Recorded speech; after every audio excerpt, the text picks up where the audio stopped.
Okay. Greetings, and more greetings to you and to everybody. Hang on one moment. Greetings, y'all. How y'all doing? I know that I'm live, even though I can't see myself on the screen here, but all right. We ready to go. We ready to rock and roll because of the simple fact that what's going on here? All right, here we are. MoneyFest Destiny is live because of the simple fact so much for joining. What's going on here? Sorry, I had to mute myself out. Good morning. Welcome. Thank you so much for joining. This is the MoneyFest Destiny Show. Even though I'm a little bit later than I normally would be, but honey, some things just cannot be helped. When I tell you that this is the day that the Lord has made, and I have been rejoicing and being glad about it, that's what's been going on. So do me the favor, I'll add all the hashtags and whatnot later on. I'll copy in the messages and all that a little bit later on. But for the right now, do your girl a favor and go ahead and share, tag, repost. Let folks know what we're doing around here. Let people know that we are here. We are live. MoneyFest Destiny is going on right now. Not now, but right and now. This is going down. I am Celebrity Mary, and I do this each and every Sunday at the most segregated hour of the week, 11 a.m. And what I'm doing here is a different kind of Bible study. Excuse me. Woo. You got to pardon me, please. Pardon me. I'm doing a different kind of Bible study because money is your God-given right. And we have not been taught the fact that right after God, the second most discussed thing in the Bible is money. And I think that is because God, in all God's wisdom, knowledge, and understanding, understands clearly that if you're going to live here on this earth, you're going to need you some money. Okay, you need some money. So we talk about that, and we talk about what God has to say about money. Again, greetings to you too, Goddess. Thank you very much for joining. We talk about the fact that the second most discussed thing in the Bible is money after God. So yeah, God knows that you need money if you're going to be around here navigating this thing called Earth. Welcome, Lynn. Thank you very much for joining. Hey, Travy, good to see you, love. Hey, Jason, good to see you again. Listen, y'all, I was out on the beach at 6 o'clock this morning. When I tell you, again, like I said, some things just cannot be helped. Some things, I'm going to tell you about it a little bit later, but some things just can't be helped. I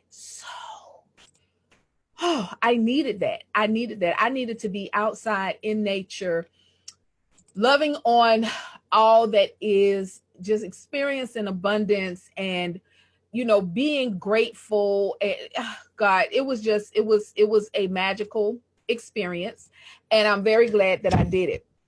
I also wanted to make sure that some of you may understand this, and others of you may be like, "Hey, gassed! What are you talking about, lady?" But I did not want to let the energy of this particular full moon pass me by. Hi, Terry. Thank you very much for joining.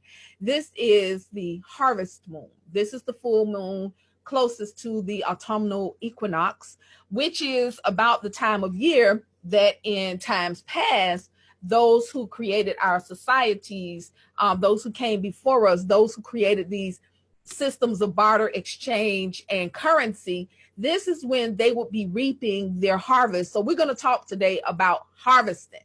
We're going to talk about what God has to say about the harvest. We're going to get that going. And what I want to share about that here on this this discussion today, listen, it's gone. I'm doing a free flow off the dome because I was out on the beach, and then after that, my husband and I had breakfast together and just kind of hung out and just was together, just spend a little bit of time together, because that happened or would normally be doing before my show on a Sunday. I did a completely different thing. This is outside of the norm as far as my rituals are concerned. So I did not prepare any scriptures for you. So that being the case, we just gonna flow, and it's gonna be free, and it's gonna be good to the last drop. I know this to be a fact. Hey, Barbara, thank you very much for joining. I know for a fact that it's gonna be good because it's me. Like, what else can it be? It ain't bragging when it's true, y'all. So let me make sure that I get some housekeeping out of the way and make sure that I am consistent and making sure that you guys are getting all the information that you need to have in order to fully engage, fully participate, excuse me, and fully appreciate this particular show. You know that I do have a call-in number. You are welcome to call in and make any suggestions, ask any questions, challenge any positions, whatever it is that you want to do. The phone number to call in is 669-900-6833. Your webinar ID is 766-687-876, and your participant ID is the number 40. Now, if you're on the internet and you got Zoom on your phone and you just want to click the call in, you can do that too. Your webinar ID is 766-687-876. And once I have an alert that I have someone, another participant, then I'll come over there and, we can talk about it. Now, the reason that I make that available is because I do like feedback. I want you to let me know if I'm hitting all the marks that you want me to hit. And I want you to let me know if you have some suggestions about what we should talk about in the upcoming weeks. If you want to expand on a topic, if you want to challenge something that you hear me say, hit me up. Hey, DeMarquise, thank you very much for joining, King. I appreciate you. Make sure you stick around to the end for some exciting announcements about business credit and other stuff that I have. Believe it or not, I still have new stuff to talk about in 2019. Can y'all believe that we already are at September? This is crazy, right? It's September and we're halfway through. Today's like the 15th, right? Yeah. Today's the 15th of February. We're halfway through the 9th month of this year. That is still insane to me. I don't get it. I don't know. Also, I got to give you some caveats, some warnings, and some disclaimers, because that's what kind of show this is. Y'all know that I am preaching right out the Bible, straight from it, but I might do a little cussing. I ain't got no problem with that. And if you do, well, this might not be the show for you. You are welcome to stay. You're welcome to go. Whatever you want to do, however you want to do it is fine with me. But recognize that that's something that's going to continue because I'm just being the most authentic person I can be. I'm not cursing gratuitously or for the purpose of offending anyone, but I'm certainly not going to offend my own sensibilities to make sure that yours are intact. So that's number one. Number two, don't assume that a person is lying just because you've not ever heard the teaching before now. You are going to hear on this show some things that are not commonly expressed, some things that are not commonly taught. Just because you don't know don't mean that it's not known or that it's not accurate. It's not, whatever it is. So, reserve your judgment. Judge your mammy. That's what they say. Judge your mammy. I don't usually say that, but every time I hear it, it cracks me up. The opinions expressed on this show are those of the speakers and not necessarily those of the show. The show and I are two different entities. So my opinions are my opinions. They're not necessarily the opinions of the show. And if anyone calls in and makes it to the air, then those opinions belong to them and not to the show as well. Any advice that's given is based on personal experience and independent research by the speaker. So all of that to say, engage at your own risk. Again, this is the MoneyFest Destiny Show. We are out here solving real problems for real people. And this week we are talking about what God has to say about the harvest. I want y'all to tag, share, repost, start a watch party. Y'all know the hashtag 2020 boss up, because that's what we is doing. That's what we is doing. We want to talk about what, we're going to talk about this economic healing piece, what God has to say about the harvest. Now, actually, the harvest would be more like capital inclusion, because, harvest time is when you go out into the fields and you pluck the fruits that you planted all year long. You go out and you bring it on in. That's this time of year. The weather is a little cooler and things have reached their peak of ripeness. It's time to start collecting, gathering, and bringing those things in.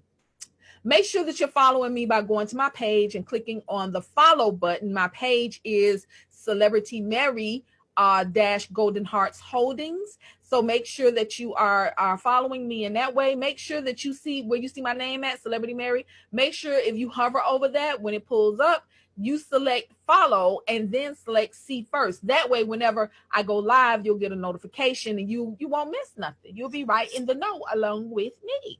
Also, make sure that you are following me on Twitter, Periscope, and IG. Again, Celebrity Mary. On Twitter, it's Celebrity Mary with an underscore. I also would like for you to join my Facebook group, Celebrity Mary Presents a Bag Lady Revive. Now, some of you remember the Bag Lady Radio Show. Some of you remember the first few editions of Bag Lady Revive. Well, that's still going on in a Facebook group. So it's facebook.com/groups/Bag Lady Revive. Remember, BAG is an acronym and it stands for Blessed, Anointed, and Gifted. Now, I'm not going to spend a lot of time framing this show. This show, though, is based on and talks about the imbalances in our current system, our current currency system, the global wealth system. We talk about the imbalances that are out there. We talk about the inequities, the way that wealth is distributed inequitably amongst the poor, the working class, the wealthy, and the elite. We know that the wealthy and the elite make up about 5% of the world's population, but they share about 95% of the world's wealth. We know that the poor and the working class make up about 95% of the world's population, and they share 5% of the world's wealth. Here's something that I want you to keep in mind, whether you are an investor, thinking about investing, someone who goes to work every day, living by the skin of your teeth, barely making ends meet, doing okay, whatever it is. Here's the thing to know. The way that your wealth is determined is based on what you are able to keep and control yourself.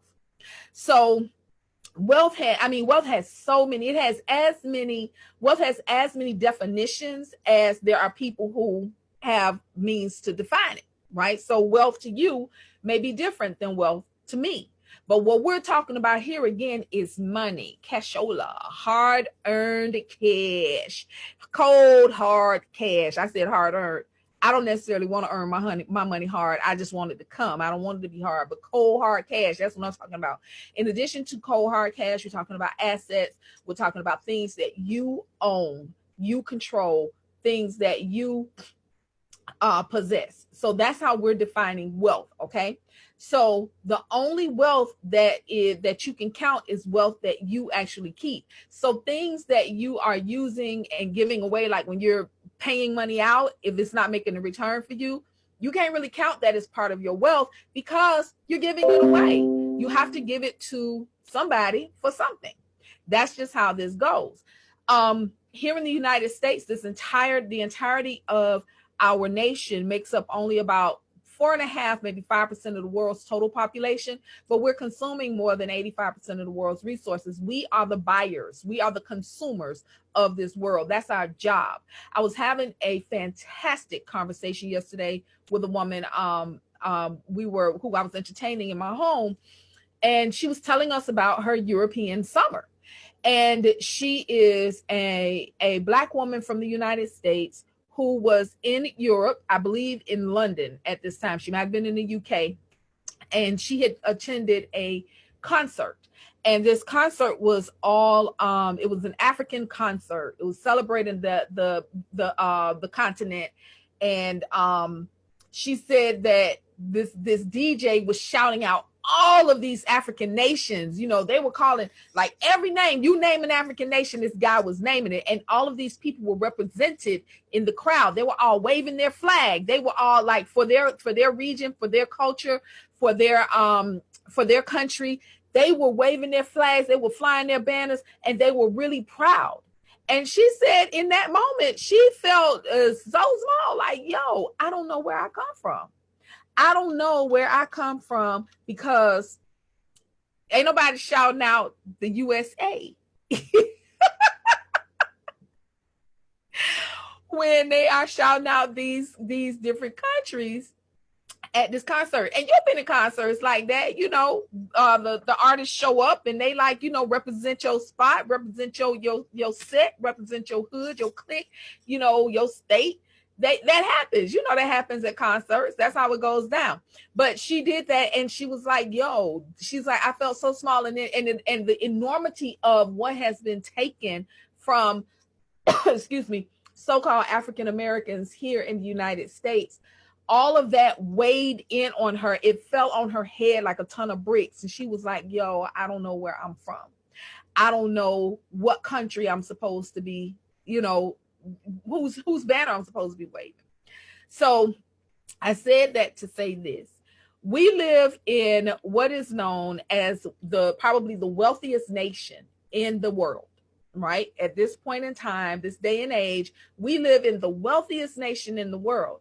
Yet so many of us live under constant fear of lack and poverty and scarcity, not enough. So many of us believe that a time could come when we don't have what we need. I'm here to remind you that that time can never come, because you are actually the money. You do, though, have to do some work. You do have to deprogram yourself. You do have to get to a place where you recognize, understand, and are willing to heal the things that have systemically and systematically been taken from you. And the truth of the matter is, so-called African Americans in the United States, we're not the only one, even at this day and time, to whom that's happened, because the heritage of the so-called majority here in the United States, well, that's been taken too. That was stripped away from y'all as well. The truth is not being told to y'all. Y'all don't know either where you really come from. Before I get into the show, because I done started getting into the show, before I get in, let me make sure that I do lay the foundation. There is a foundational scripture for this show. Comes from the New American Standard Version of the Bible. If you've been following me for any length of time, you know that I like to use the New American Standard Version of the Bible. I like the plain speak. I like that it was translated after the discovery of the Dead Sea Scrolls, so it's fairly it's a little more complete than some of the other versions of the Bible, and probably a little more accurate, because technology had improved to that point. You know, it's the most recent actual major translation. So here it is, Proverbs 22:17. Incline your ear and hear the words of the wise, and apply your mind to my knowledge. Again, that is talking about specifically economic healing. I want you to be open to hearing new information and be prepared to apply new information. So I'm going to go ahead, since I don't have any scriptures lined up for y'all today, I'm going to go ahead and I'm just going to speak from my heart about this harvesting. So again, like I said, today marks this full moon cycle marks the harvest moon. This is the moon that is closest to the autumnal equinox. This is when, you know, we're getting ready for another season change. Seasons change all the time, y'all. Seasons are always changing. And that's good. That's supposed to happen. That's the natural cycle. That's what's supposed to go down when, you know, one thing follows the other. That's just how it goes. This is the time. The harvest is when you go and you reap. You go and you get all the things, all those seeds that you've been planting, all that watering that you've been doing, all that work you've been putting in order to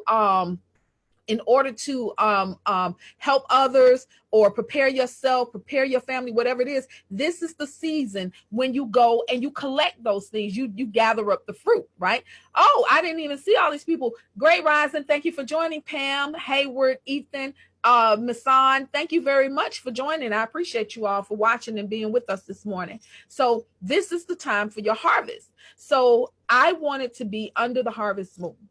The optimal time would have been yesterday morning at like midnight, right? So 12:13 a.m. was the optimal time. And I didn't take advantage of that, because y'all know, shoot, I be asleep at that that time of night. I'm ready for night. It's time to go to bed, right? So I'm like, damn, am I getting old? Because I be tripping sometimes. Like, I be ready for night. There was a great party that I missed and everything. I had planned to go to the party so I could be out under the moon. But anyway, that didn't happen. So that's neither here nor there. But I did want the opportunity to be under the moon. So this morning, I am actually really good at getting up early. And I was up somewhere around 5 a.m. and I was laying in my bed, and it just occurred to me that this is still the full moon. This is still the harvest moon.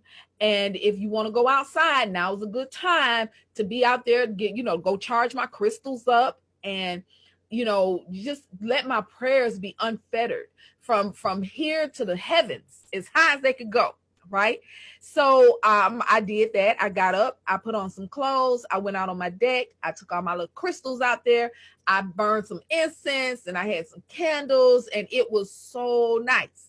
It was so nice. I was able to meditate, and I was able to just kind of set some intentions and think about some things, reflect on where my life is, where I want my life to be. I was able to offer some prayers and meditations, not prayers, because I got a problem with that word, but we'll talk about that another time. That's because the new people might not know that, but y'all know I got a problem with the word praying. But anyway, I was able to offer some meditations and some thoughts and some good intentions toward gratitude, to express my gratitude. And then out of nowhere, here comes my husband, who joins me. I was like, what? I was just so excited about that, because he's never done that before. So I was really excited to have him join me. And we sat there just for a few moments, and then he said, "Hey, you want to walk out to the beach?" And I was like, "Yep." I had been thinking about that, and I was actually going to wait for the sun to come up. And he was like, "Well, let's go now before the sun rises and it gets all bright and hot." And I'm like, "Okay, you got to tell me twice." So we walked out to the beach, and I actually was able to like stick my feet in the sand and stick my feet in the water, and it was just amazing. And while I was doing all of that, I was reflecting on the years of what felt like not enough. The years that felt like, poverty, scarcity. I was reflecting on those things. So the word poverty didn't enter my psyche in that way. I didn't feel like I was impoverished, but it sure felt like I was always having to do, like I never had enough time for myself. I was reflecting on the fact that I'm at a place in my life now where I feel like I'm actually getting enough rest every night. Do you know how major that is for me? And it's probably major for other people too. I was answering questions for I was trying to get this keto diet book, right? I was buying this keto diet book, and I was doing it online. And one of the questions that it asked was, do you feel like you get enough rest at night, and or when you sleep? And I reflected on that for a few seconds. In that moment, it wasn't as big a deal in that moment, because I was doing it for reasons. But when I had a moment to really think about that, I remember a time when I felt like if I could just sleep a little while longer, if I could just get a few minutes more, if I could just get a day where I do nothing but sleep. And there were some times in my life where there were days where I did nothing but sleep. And all it did was make me regret sleeping so much, feel more tired, desire more sleep. I was in a depression and I didn't even know it. So, but I did the work. I planted the seeds. I dug the trenches. I pulled out the weeds. I turned over the land. I tilled the soil. I did everything that I needed to do to get to a place where I'm finally able to collect on my harvest. I am finally able to begin to see the fruits of my labor in ways that, I thought it was going to look different. This is what gratitude would do for you. Gratitude, being grateful, showing up, and just letting God know that you love, you love him. You thankful. Just showing up like that. It's amazing what it will do for you if you literally just count your blessings. It'll surprise you that your blessings will show up and remind you, hey, I'm here too. You count your blessings about, how I be laying in my bed going, oh, this is the best bed I ever had, because it is. This is a good bed. Like, oh, this is the best bed I ever had. Oh, these some good sheets. Now, I have slept on. They didn't belong to me. In some hotels, like in the Sheraton in Bal Harbor, I had never experienced sheets like that in my life. And I still haven't quite gotten that yet. Whatever those sheets were way back then, and it could be like one of those first high situations where it was so new to me that it felt like it was way better than it really was. But I lay in bed and I appreciate my pillows. Y'all know I sleep with a lot of pillows. Y'all loves me some pillows. I appreciate all of that. I appreciate the warm body man laying next to me. I appreciate all of that, because I remember when there was a time when I would be like, oh, why I got to sleep by myself every night? Why, and a lot of that stuff I felt like was my decision. And then I'll go, was that the right decision? Should I have done that? I remember all of the seeds that I have planted. I remember, just in my life, I'm not even talking about the things that I've done for other people. I'm not even talking about the things that I have done, to make other people's lives better. I'm not talking about what I've done for my children. I'm talking about just counting my blessings. I'm talking about just things that feel good for me. It will amaze you what you can collect in your harvest basket when you just start counting your blessings. And then the next thing that started to happen to me is I kind of looked around and said, damn, it is 5:30 in the morning, 6 o'clock, whatever time it was at that point. And if I want to, I could stand on these 2 here feet of mine. Even that is a blessing, but I could stand right here on these 2 feet of mine, and I can walk down them stairs, and I can walk across this alleyway, and I can climb that dune, and I can be at the beach. Do you know what a big deal that is? So I was born and raised in Miami. Y'all know it's water everywhere down there. And we went to the beach when I was a child. It's not like I was deprived of the beach. I grew up, recognizing the beach lifestyle. And when I had my children, we would go to the beach too. But do you know what a production it was for us to go to the damn beach, especially if I was taking my children? Do you know how it is, what it means, what you got to do to get 3 people who ain't you ready to go to the beach? And they all at different ages and stages of development and of their lives and of their desires. Do you know what that takes? And then you calling your girl, because you don't want to be sitting out at the beach with just your kids. So you calling your girl and she got to get her kids ready. And then she got to go through all that drama you got to go through. And then y'all got to decide, are we all going to ride together? Because we got all this stuff for our production, and the car might get a little tight. So now we got a caravan, because she done called some people and I done called some more people. And now we got a caravan of people going to the beach. And then when we get there, we got to find somewhere to park. We got to pay for the parking. Then we got to take all that stuff out of the car. And you got to wrangle these kids and make sure that another car trying to get in and get their families trying to get there to go to the beach don't run your kids over. Do you know what a production it is just to get to the beach? We ain't touched no sand yet, and it's been like 3 hours trying to get to the beach. But in a matter of 3 minutes, literally, I can be on the beach, at the beach, in the water, whatever it is that I want to do. So when I'm reflecting and I'm talking about my harvest, when I'm looking at all of the things that I have in my basket, things that are realized right now,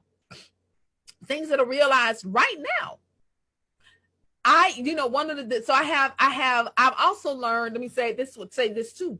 I've also learned that I have the privilege of being able to access things pretty much unfettered and whenever I want to, that I don't have to pay for. Now, how cool is that for some harvest stuff? How cool is it when your friend got a boat and you could just be like, yo, when you going out? When you want to go out? What about now? Let's check the forecast. Hey, it looks like a great day. I think we should go out. Guess who's not paying any dock fees or filling up the tank or whatever else have to happen, the cleaning and all this other stuff that has. When I look at my life, when I look at the harvest in my life right now, I'm like, woo, baby. And it helps me to more clearly envision the harvest that's coming. And again, it looks a little bit different than I thought it was going to look, because, you see stuff on TV and you get these ideas in your head about how it's going to look and what it's going to be like. And then one day you get smart enough to look around your surroundings and go, wait a minute, hold on. I'm around here praying and begging and asking God for stuff I already got. How ungrateful I must seem. If there is a God that is separate from me, that is looking down at me right now going, but I gave you this and you got that, and I gave you this and I gave you that, and you still asking me for all this stuff that I already gave you, how ungrateful must you seem? And how much pain must you be in to not realize that you already have the things that you are begging for? How deep must the psychosis be? How off must the programming be for you to not even be able to recognize the win? I heard somebody say, some of y'all, some people are such losers that they can't even tell when they win it. So we're going to start having real conversations about this harvest thing. If we're going to talk about what God has to say about the harvest, I feel like if we're going to talk about what God has to say about the harvest, I need to give you a scripture about what God has to say about the harvest. So why don't I go ahead and pull up a scripture? What does Jesus have to say? Well, my computer don't want to pull up. Okay, here we are. I got a parable in mind. Jesus gave a parable of the wheats and the tares, right? The wheat and the tares. So hold on. I'm gonna tell y'all what scripture that is. Told y'all I had no scriptures ready. Told y'all I did not have any scriptures ready. So this is gonna be Matthew 13, 24 through 30. That's where we going. So if you got your Bibles, and if you want to look along with me, we're going to run right on over here to these here scriptures called Matthew 13, 24 through 30. And this is what Jesus, because I do a lot of talking out of this here Bible. I do a lot of talking about out of this here Bible. And the person whose voice I most like to use is that of Jesus. Why? Because Jesus is the reason for the Bible. Think about it. A lot of people will teach you, give you messages and whatnot from the Bible, right? But they will give you messages that seem like it go all around what Jesus himself taught, when the whole point of the Bible is to establish that Jesus is God in the flesh. If you believe Jesus is God in the flesh, he is God from his throne come to earth through the only way that the only way you can get to earth is through heaven's gates. You can't come up any other way. If you come up any other way, then you're an interloper, you're a thief. But the only way to get into into earth, is to come through heaven's gates. So God wraps himself in flesh, comes through heaven's gate. We call her Mary, and lives his life for 33 years as a man, as a human. And according to the Bible, is tempted in every way that a man is tempted, any way that a human is tempted, so that as Jesus in his perfection, when he ascends back to heaven, he has a clear understanding. He can make intercession for you on your behalf, because he too was tempted in that way. So there can be no false claim that God is being unjust or unfair and just picking humans over the other creations because he has no idea what it's like to be a human. That's the point of the Bible. That is what it is all about. It is all about Jesus. That's why they go through great pains to go through Jesus's lineage and establish who he was in this earth, where his blood came from. Hey, Shael, thank you very much for joining, love. This is why, right? And then you have, the peoples that he came out of, how they all got mixed together, how we all end up being able to be grafted in. Because think about it.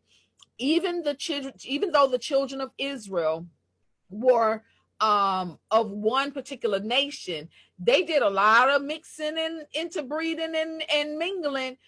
What made someone a child of Israel or a Jewish person at that time was not their lineage or their bloodline per se. It was their customs.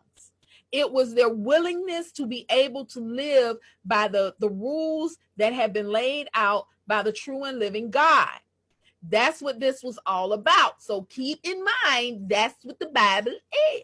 Okay, so it's all about Jesus. Then get to the part where Jesus is on earth. He's living as a man. He's as a child and as a man.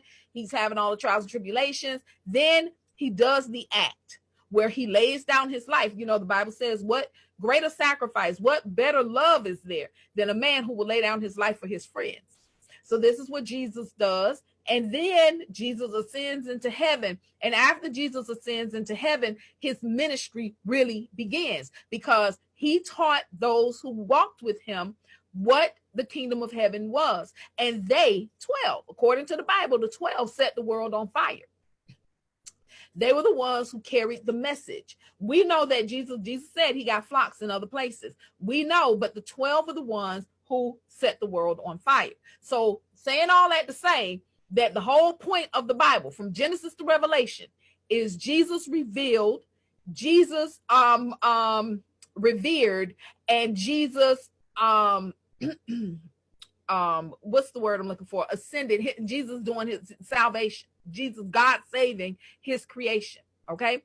So that being said, when I'm doing these teachings out of the Bible, I'm paying attention to what Jesus said, because he's the point. Other people are supporting players, but Jesus is the star. He is the star player. The other people are all in supporting roles. Jesus is the point. So Matthew 13 through 24, Jesus is talking in a parable. It shows up in red.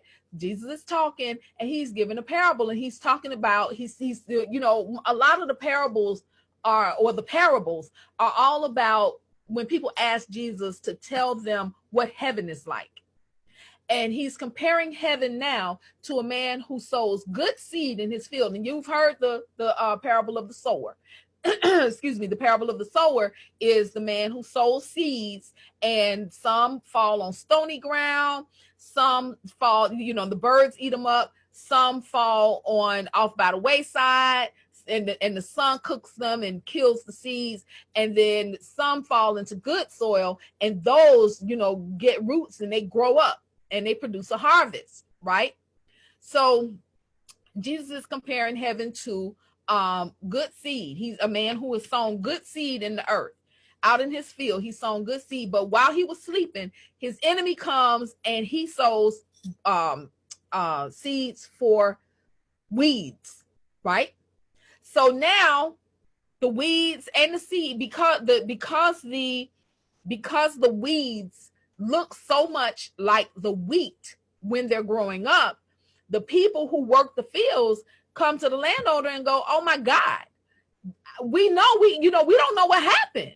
We sowed these seeds. If you've ever planted a garden, that's some work.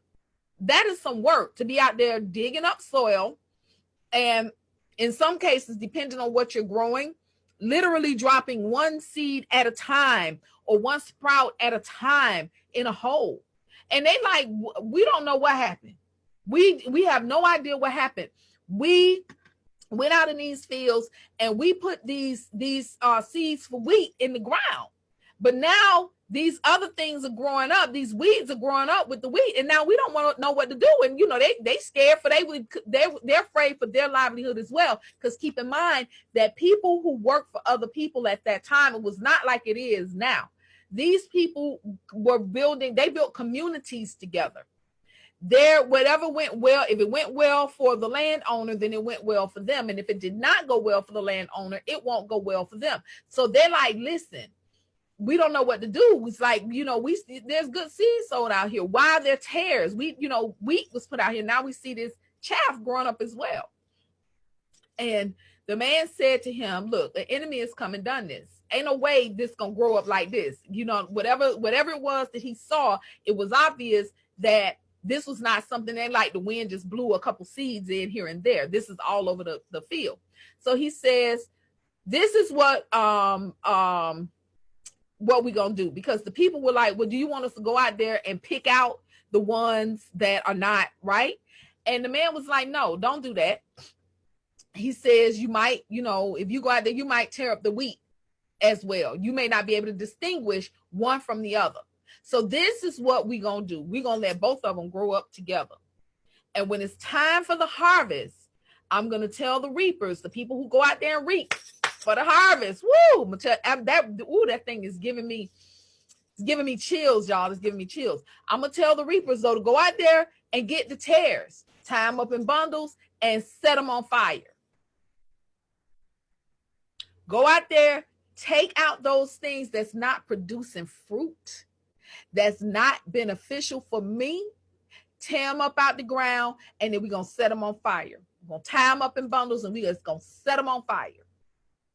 And the wheat, those things that are producing fruit, those things that are producing good harvest, those things that are producing and serving me, those things we're going to store in the barn. Isn't that good? Doesn't that feel good to your soul? Can you think of a time when stuff was looking like, damn, I don't even know what I'm going to do. I don't even know how this happened, because I know for a fact that I ain't do this. Hey, Onyx. Hey, Jason Jones. Hey, Dr. J. How y'all doing? Thank you very much for joining. Doesn't it feel good? Hasn't there ever been a time in your life when you felt like, did I hear wrong, God? Because I'm sure you told me to do this thing right here, but I swear it looked like this just ain't going to work, Lord. And some of us make the mistake of trying to go back and take out the parts that appear to not be serving us. It's not time for the harvest yet. We're premature in this thing. And some of us will go back and try and tear out those things that we think ain't supposed to be there. We think it's the wrong thing, and we'll mess around and pluck up the wheat along with the chaff. These things are growing up alongside each other. There is no fruit yet, so you don't even really know what it is that's out there growing. But don't we do that? Don't we get impatient and go out there prematurely and dig up the wheat along with the chaff?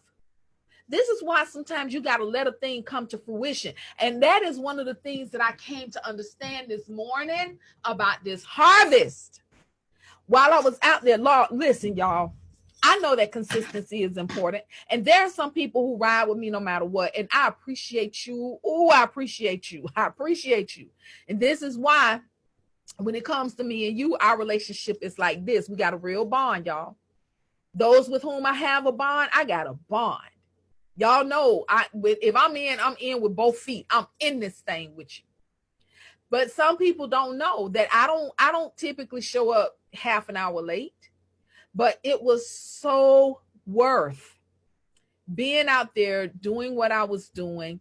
It was worth the few minutes that I spent, just enjoying time with my husband. All of that was worth this harvest that's coming. I recognize how important that consistency is. I do. And I do not for a moment take for granted the love and the generosity that you all share with me.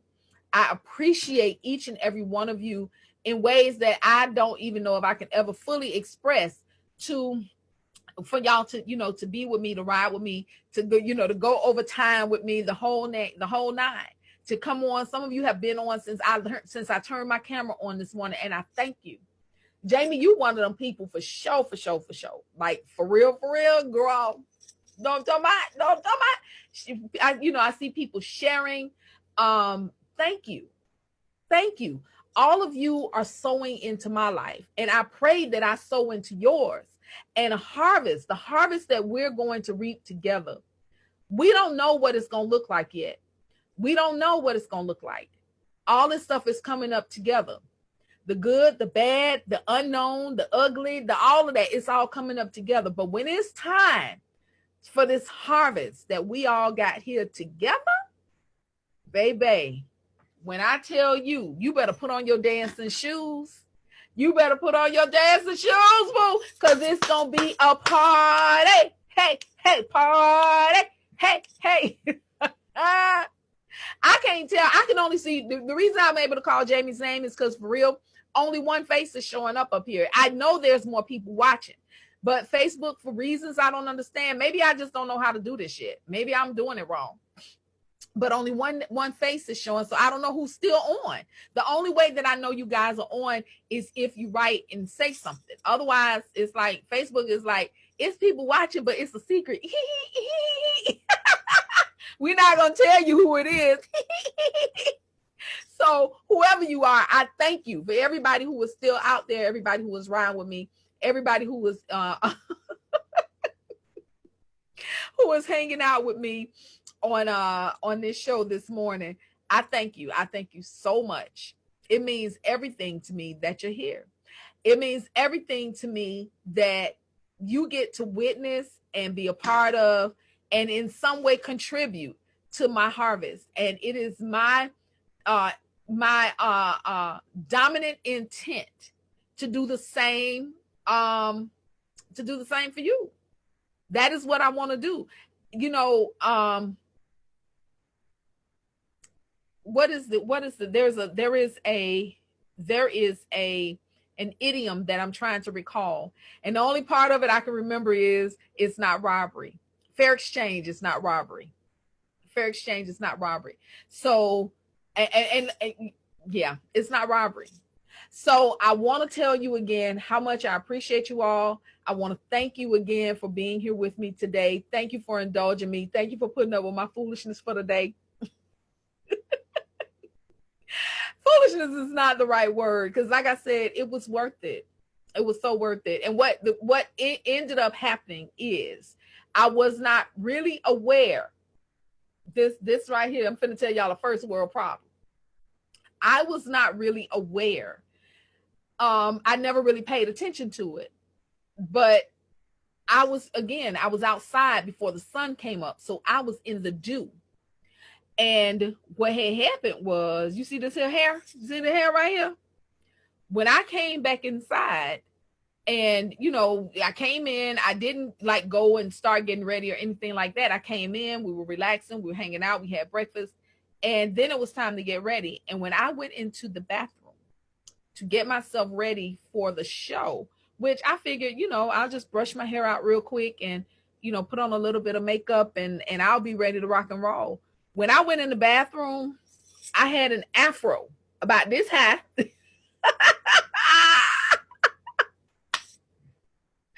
I had poofy hair and it was really poofy in the back. And my husband was saying something. I was like, yeah, it feels kind of poofy back here.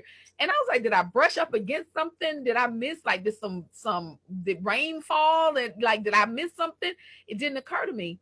Between the dew and the mist from the water, it didn't look like mist when we walked out there, but apparently there was mist. And I was telling my husband, look down the beach, there's mist. Actually, I said, I didn't call it mist, I called it smoke. I was like, look at the steam, the smoke coming off the water down there. Clearly there was no steam. The water ain't that hot. It was just mist because we live in a place where there's a lot of water. So there was so much humidity that, like, seriously, if it was like an afro, like if I was doing Angela Davis, oh, we would have did that. It'd have been on and popping. Because, you know, y'all know I want an afro real bad, right? I'm working on it. I got a little bit trimmed off again the last time I went to get my hair done. So who knows? Soon, maybe by January, I have me a real afro. I don't want no teeny weeny afro. I want my real afro. I want my afro. So, but yeah, there was this afro under here, and I was like, okay, I just got to invest the time. I just have to. I got to invest the time, and I pulled out my blow dryer and did this. This is the best I could do. This is the best I could do. So I was like, well, if I'm gonna do that, I'm gonna have to bling up. If that's what we're doing today, I'm just gonna have to bling up. I cannot be showing up late and, you know, with child. So anyway, see, this is what I'm talking about. This is why I love y'all like I do. Y'all put up with my craziness. I appreciate y'all. So it's that time of the show. It's that time when I have to say bye-bye. And I do it like this. I love each and every one of you. and there is absolutely nothing that either of you can do about it. Peace.